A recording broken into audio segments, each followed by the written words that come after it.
Terrier, the West Highland White, and the Scottish Terrier are wonderful breeds with a long tradition both in and out of the show ring. It is probable that all three of these breeds are offshoots of the same ancient small dog used for hunting otter, fox, and badger in Scotland. In this program, we will discuss the individual traits and correct profiles of these breeds and the different grooming techniques used for each.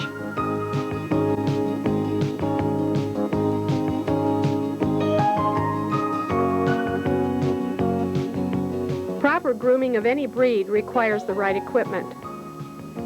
Start with the Golden A5 clipper, the standard tool for small animal grooming. The A5 clipper uses detachable blades. For grooming the terrier breeds, you will need a variety of blades to accomplish different types of finishes. An Oster mat comb, a fine wire slicker brush, and a stainless steel comb are used to prepare the coat. Oster Golden Precision shears, ice-tempered blunt tip shears, and thinning shears are used for various types of scissoring. A scissor-type nail trimmer is used for cutting the nails. The Oster stand dryer is a versatile, variable setting dryer. Other Oster grooming products that produce excellent results include protein shampoo for strengthening and maintaining a healthy coat, coat brightener shampoo for use on all coats to add luster, coat conditioner to assist in dematting, white coat shampoo to re-whiten coats that have yellowed, and spray disinfectant to sanitize your clipper, blades, tools, and table in between each grooming session. You will also need an ear wash for cleaning the insides of ears.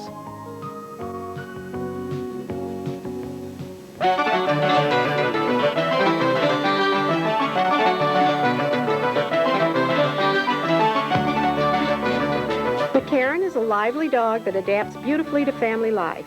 He is playful, loyal, and protective. He has well-developed hunting instincts left over from his ancestors.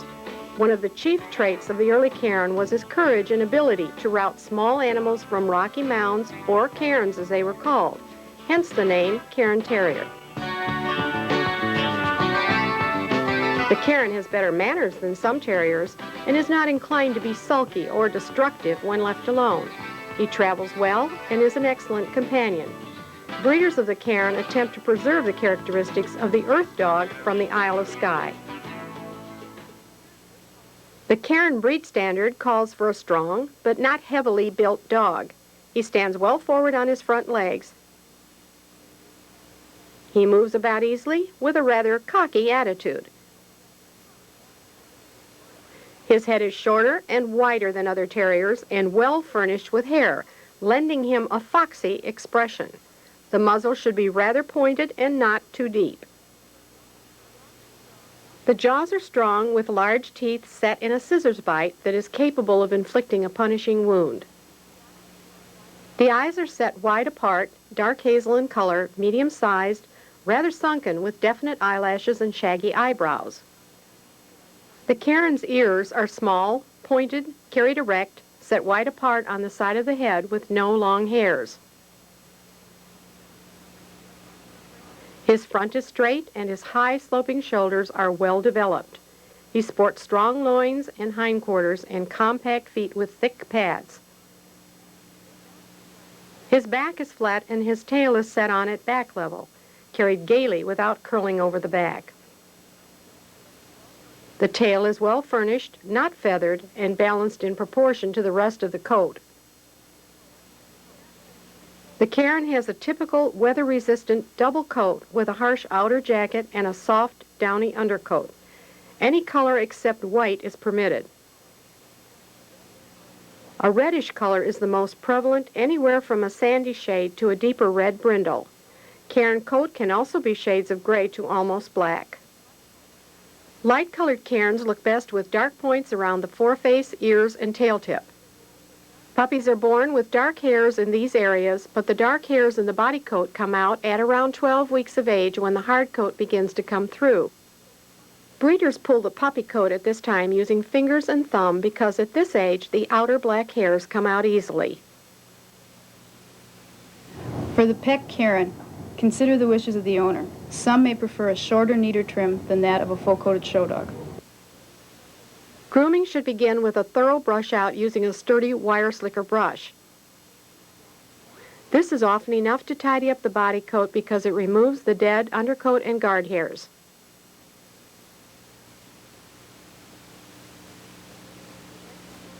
Check the toenails and cut them if necessary, being careful not to cut the quick. You may choose to do the nail work after the bath, as this can help soften the nails. Clean the ears with a few drops of ear cleaning solution. Massage it around before wiping the ear clean. Be sure to dry the inside surfaces of the ear. Bathing any terrier breed using an Oster protein-enhanced shampoo helps to retain the harsh feel of the outer coat. The bath begins with a thorough wetting of the coat. Apply Oster protein shampoo and work up a good lather to lift out dirt and debris. Keep the spray down on the coat and rinse completely until the water runs Good boy. You know, one of the great clean. No conditioning rinse is used since it tends to soften the coat. This applies to the When rinsing is complete, towel off as much water as possible.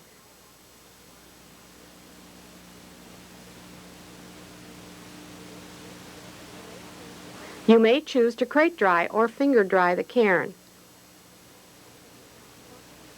For finger drying, make sure the flow of air from your stand dryer is against the lay of the coat. Then use your fingers to move the coat back and forth under the airflow. This method helps to retain the proper hard texture of the coat. If you choose to crate dry the cairn, allow extra time because of the dense undercoat. In cold weather, it is advisable to bathe terriers early in the day to allow the coat plenty of time to dry.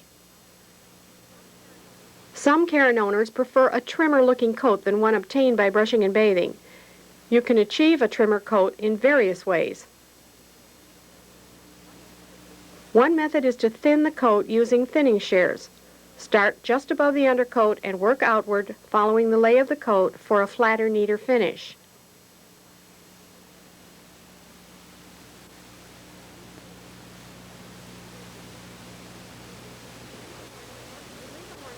To leave a more natural finish and not disturb the dense undercoat, use a clip-on attachment over a 30 blade and rake through the coat. Using this technique will help you achieve the desired, more natural look of the cairn.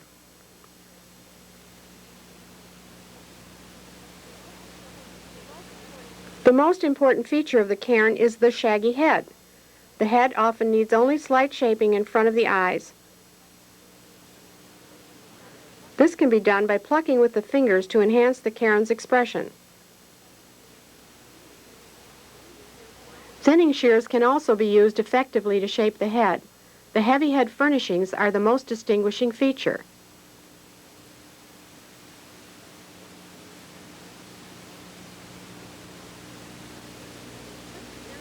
Clip the ears clean from the base to the tip. An 8.5 or 9 blade can be used on the back of the ear to remove straggly hairs while still retaining the velvety appearance. Scissoring can help to neaten the outer edges of the ears. For hygienic purposes, the area around the anus is trimmed with Oster blunt-pointed, curved shears. The hindquarters should remain coated, so be careful not to trim too closely.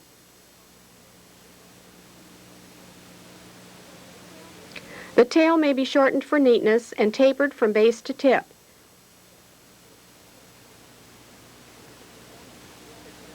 It should resemble a fat carrot, trimmed in balance with the body coat.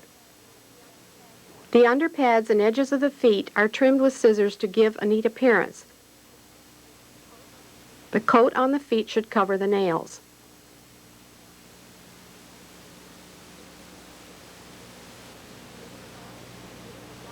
It is a wise practice to set up a regular grooming schedule for all types of dogs. The cairn should be groomed every 4 months or so with regular combing and brushing at home. A show-quality cairn should always appear in the ring with good coat and lots of head furnishings. The coat should not look artificially trimmed. On the other hand, it should not look unkempt. Ears, tail, legs, and feet can be tidied by plucking or using thinning shears. Feet can be shaped using scissors. This pet body coat has been trimmed with a clip-on attachment over a number 30 blade. The show cairn's coat has been hand-stripped and conditioned for the show ring.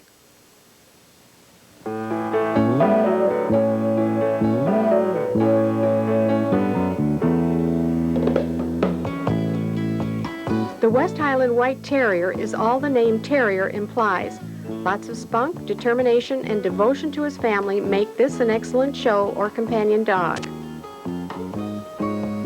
Colonel E.D. Malcolm of Potollack, Scotland, is credited with developing a white terrier as a hunting dog. The white coat was easier to see than the sandy and reddish-colored terriers more commonly used at the time. Colonel Malcolm's White Terrier evolved over time into the Westie. In the late 1800s, early Westies were called White Scottish Terriers and were apt to have pink noses. This was eventually bred out, and today's Westies are to have black pigmentation on the nose, lips, eye rims, pads of feet, nails, and skin. Modern-day Westies may retain strong instincts for hunting and digging. Some owners have reported that their dogs do enjoy both activities. The Westies show remarkable devotion to their families. They love to be outdoors, and this can be encouraged because of their hardiness. The Westie breed standard calls for a small, well-balanced, hardy-looking terrier, exhibiting good showmanship and showing a lot of self-esteem. The Westie is strongly built with a straight back. He has powerful hindquarters on muscular legs and exhibits a great combination of strength and activity.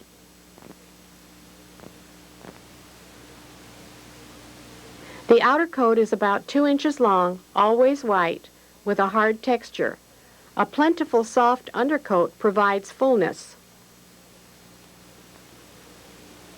A considerable amount of coat is left around the head to frame the face and yield a typical Westie expression. The ears should be small, set widely apart, and pointed at the top. The hair on the ear is short and velvety and trimmed free of any fringe at the tips. The eyes are set widely apart. They are medium in size, dark in color, with a sharp, intelligent expression. The powerful muzzle is slightly shorter than the skull and gradually tapers to a rather large nose. The jaws are powerful, and the teeth, which are large for the dog's size, should be set in either a scissor or level bite.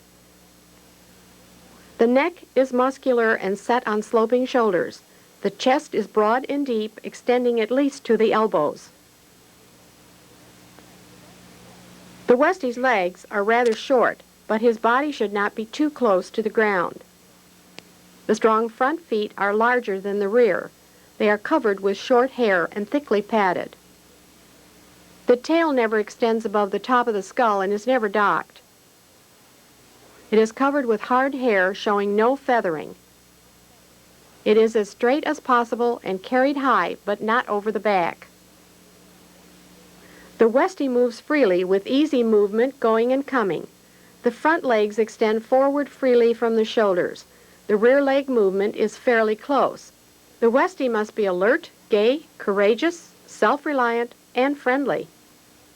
When grooming a pet Westie, you may want to leave a longer, more natural look or a shorter, easier to care for trim, depending upon the owner's preference.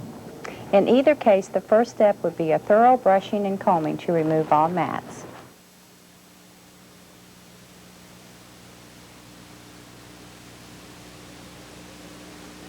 When you clip the nails, be careful not to cut the quick. Nails could be done after the bath because they would be softened from being in the water.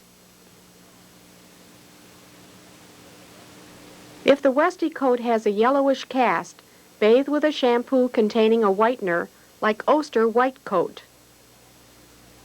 After the bath, brush the Westie dry, working with the lay of the coat under an airflow in the same direction. This will help the coat to lie flat. The headpiece is brushed dry against the grain so it will stand up properly. You may finger dry as well, working with the lay of the coat. When the coat is completely dry, brush and comb for final styling. Most groomers use an Oster 4 or 5 skip-tooth blade to do the majority of the Westie bodywork. The blade you choose will depend on the texture and thickness of the coat. Work from the withers to the tail using a raking technique to leave a more even coat. Clip down to where the rib cage turns under. Blend off where the skirting begins at the turn of the ribs. The side coat should be flat in appearance. Always work with the lay of the coat to help prevent getting ridges in the coat. A technique that works well to remove ridges is to brush with a fine slicker brush between each clip or stroke. Blend at the shoulders and elbows with a raking stroke using a No. 7 skip-tooth blade to remove any excessive coat in these areas. Blend the hip and rear using the same technique and the same blade. Clipping a blended inverted V will help to bring out the muscle structure in this area.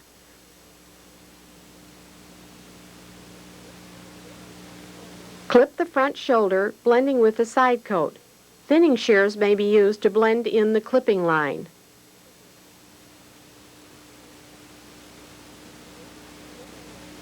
Begin high on the throat area and clip an inverted V shape. To achieve the appearance of a strong chest, clip with a shorter blade than on the bodywork. Clip with a down and outward motion, leaving a slight bib at and below the breastbone. Continue clipping the chest, blending carefully into the front leg using a No. 7 or 5 skip-tooth blade.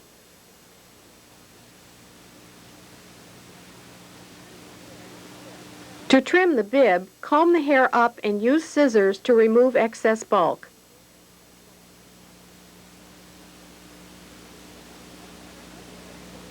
Clip the rectal area with a No. 7 blade. Normally you will leave the hair longer, but the owner may prefer a closer trim for hygienic reasons. On the rear flank, thinning shears may also be used to remove excessive bulk in this area. To finish the Westie tail and shorten up the appearance of the dog, scissor the underside of the tail closely. Leave more coat on the top side of the tail toward the body. The finished tail should resemble a fat carrot.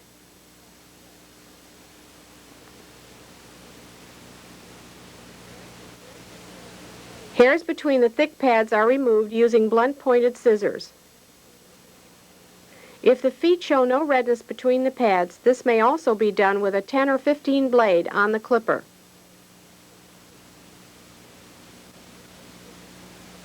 The feet, including the nails, are completely covered with hair and are scissored tightly around the bottom edge.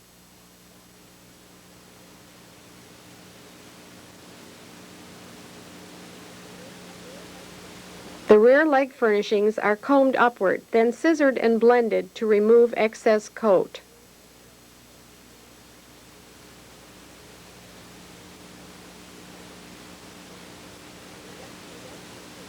The Westie skirt is trimmed to give a smooth line showing a slight rise under the tuck-up area.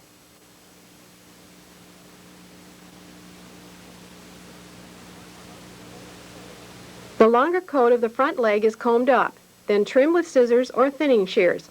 A light touch is best so you don't remove too much hair.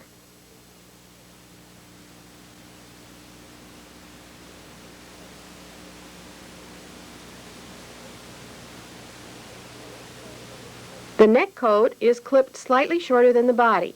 Begin clipping at the occiput. Use a 7 or 7F blade to tighten the look of the neck coat. There should be no excess coat left behind or under the ears. This also sets the headpiece for later trimming. The coat behind the ears is blended into the neck. This can be done with a skip-tooth No. 7 blade or with thinning shears. To do the ears, use a No. 10 or 15 blade and clip only the very tip of the ear. With scissors, trim the exposed tip to a point. Around the eyes, limit the scissoring to any short, straggly hairs at the inner corner of the eye. Always use blunt-tipped shears for safety. You may want to hand pluck a few hairs above the inner corner of the eyes to enhance the halo above the eyes.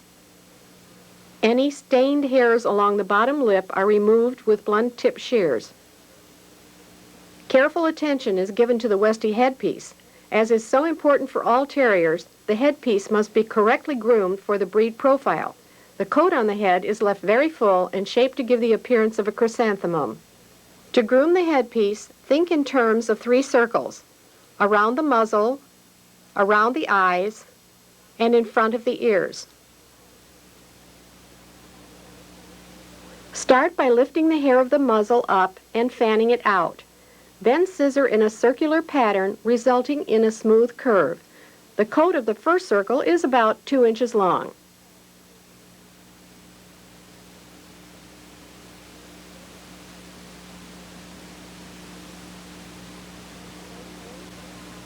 Comb the first circle out and check your work.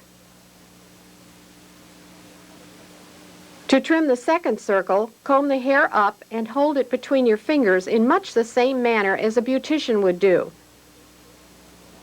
Scissor off a small amount of coat, keeping the rounded profile in mind at all times. Use the height of the ear to help determine the length of coat for the third circle.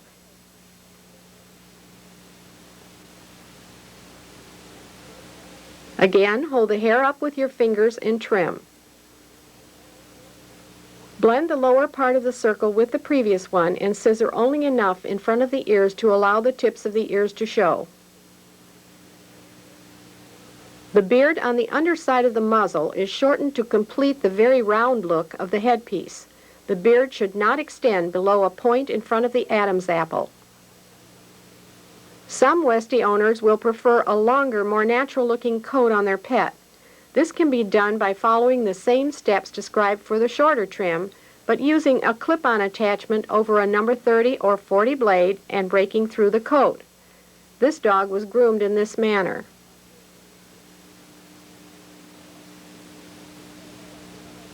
This head study shows a shortened version of the dog we just saw. Notice that this profile study is a shorter version of the finished pet Westie after being clipped with a number 5 skip tooth blade on the body coat. The outer coat of the competitive Westie should be harsh, wiry, and kept up by frequent hand stripping and brushing. While studying the look of the show Westie, notice the very full appearance of the head coat. The compact profile is the same for pet and show Westies.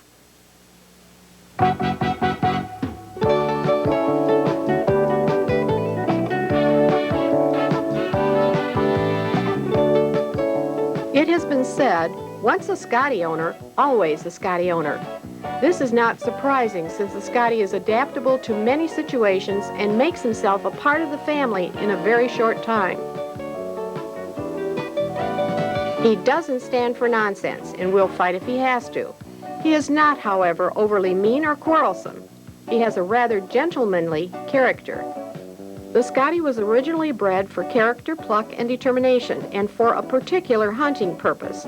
Refinements which have crept into the breed largely for show purposes do not prevent the Scottie of today from being able to do the job his ancestors were bred for many years ago. Many people have the erroneous belief that all Scotties should be black. However, it is generally accepted that original Scotties were brindles of various shades. The Scottie breed standard allows for coat color to be black, wheaten, or brindle of any color. The Scottish Terrier has many characteristics that set it apart from both the Cairn Terrier and the West Highland White Terrier. The headpiece of the Scottie is a rather long rectangle. The skull is long, of medium width, slightly domed, and covered with short, hard hair.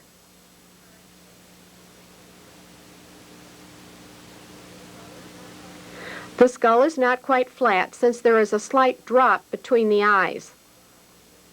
The muzzle is in proportion to the length of skull. The black nose is of good size and projects slightly over the mouth, giving the impression that the upper jaw is longer than the lower. However, the jaws are level and square.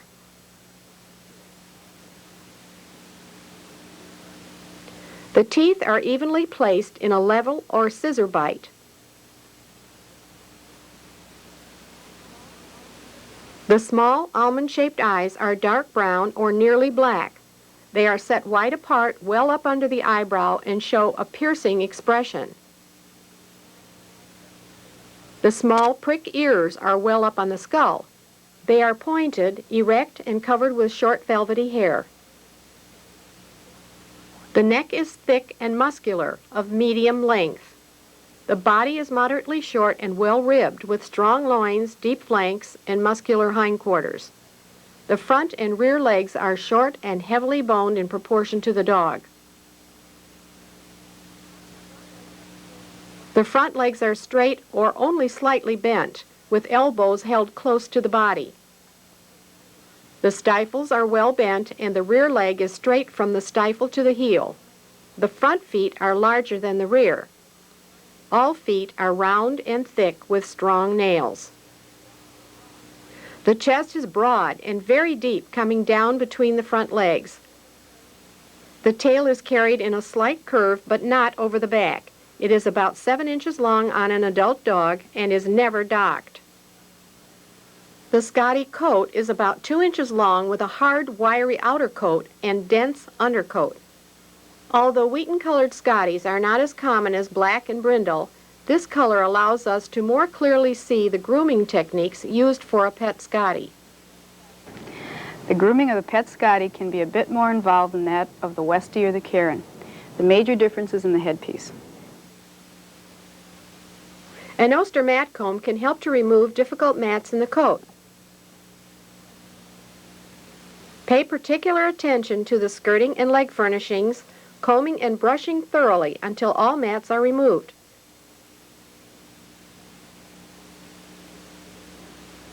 After bathing the Scotty with Oster protein shampoo, be sure to dry with the lay of the coat so it will lie flat.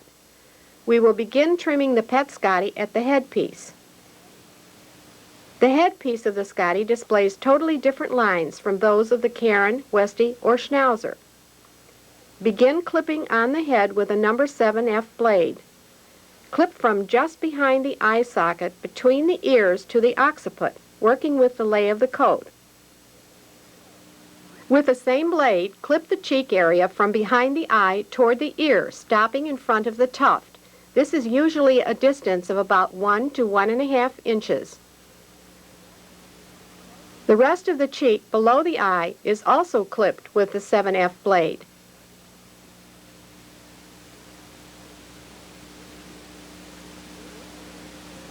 Work against the lay of the coat where necessary to blend the area smoothly. To emphasize the V shape of the chest and front of the neck, clip with a 7F blade. Begin at the breastbone and working against the lay of the coat, clip upward across the front of the neck. End each stroke at the nodule on the underside of the jaw, beneath the bottom edge of the ear. Blend the side of the neck and down into the shoulder area with the 7F blade, working with the lay of the coat. Thinning shears may be used to blend the side of the neck at the cowlick, where the coat changes direction.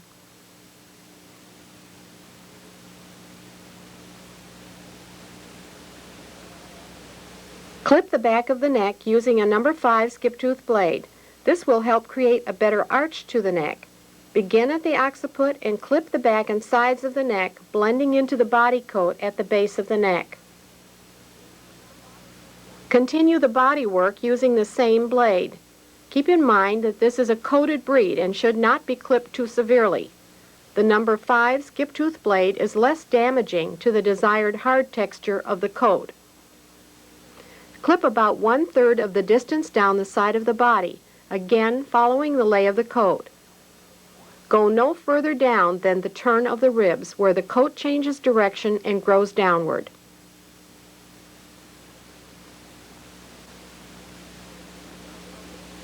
Use a raking motion to blend the coat where the skirting begins to give the side of the body a flat appearance.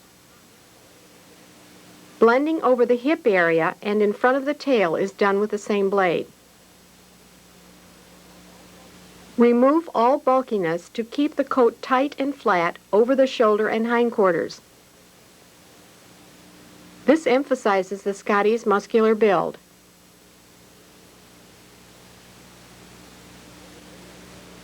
The anal area is clipped with a number 7 blade and blended into the rest of the coat.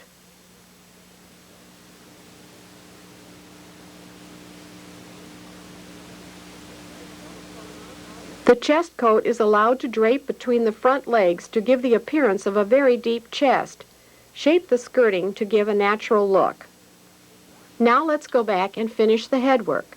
Starting with the back of the ears, clip them with a 10 or 15 blade, depending on the thickness and color of the coat.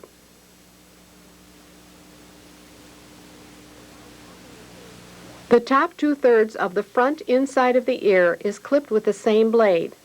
Push aside the ear tuft to give yourself better access to the ear. The tuft is a somewhat fan-shaped triangle in front of the ears toward the top of the skull. The amount of tufting varies on each Scotty. The length of hair in the tuft can minimize a large ear and can shorten the apparent distance between the ears. To do the tufting, start by trimming the outer edge of the ear, then trim the top half of the inner edge.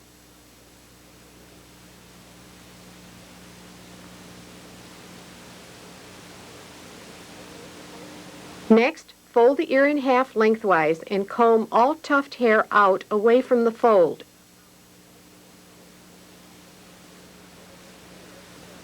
Trim this hair, working in a line from the base of the ear to the tip.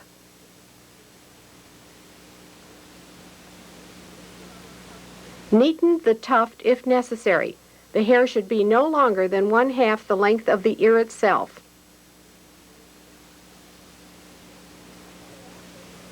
The back base of the ear is also blended using thinning shears. If the ear is large in proportion to the head, blending a small amount of coat here can help minimize its size. When complete, the tufting is longest at the inner corner of the ear and tapers off at a point between the center of the ear and the outer edge. There should be no fuzziness where the ear meets the skull. Clean between the eyebrows at the stop with thinning shears. Be careful not to dig into the coat, causing bare spots.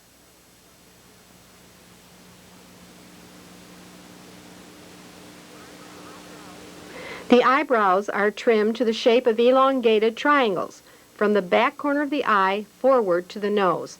The eyebrow length at the inner corner of the eyebrow is about 1.5 inches. They may stick up if cut too short. Avoid excessive eyebrows that may stick out at the sides, detracting from the rectangular shape of the head.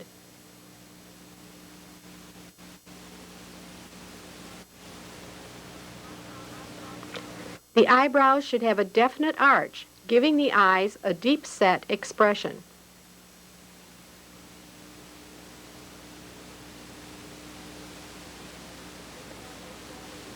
To establish the beard line, trim with thinning shears from the back corner of the eye to the corner of the mouth.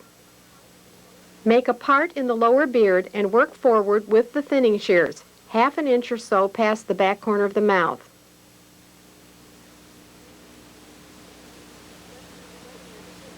Whether you leave the beard full or taper it forward is a matter of personal choice. In either case, it should not bulge to the side or destroy the rectangular look of the head.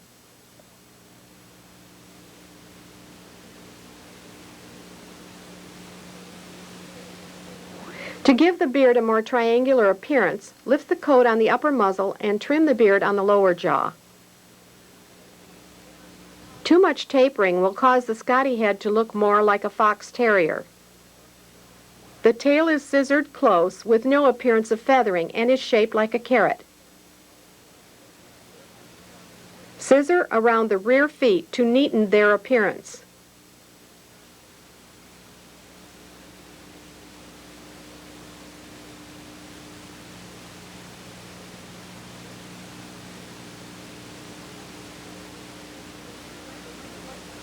The rear leg furnishings are combed, then scissored and blended with the upper leg coat. The leg furnishings should not detract from the compact look of the leg.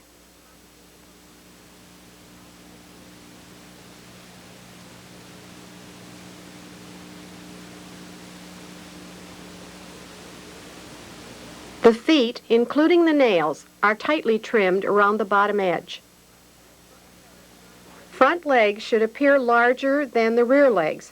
As you groom, leave enough furnishings so that all legs appear well coated.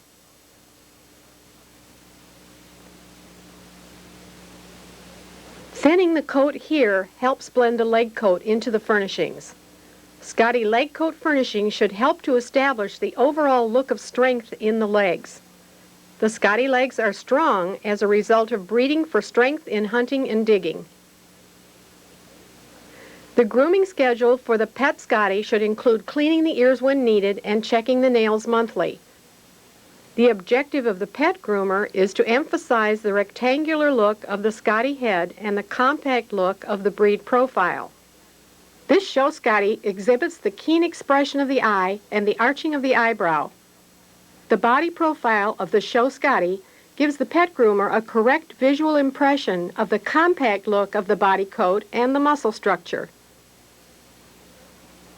The rectangular look of this show head highlights the most important feature of the Scotty. The basic difference between the show and pet Scotty is the appearance of the body coat.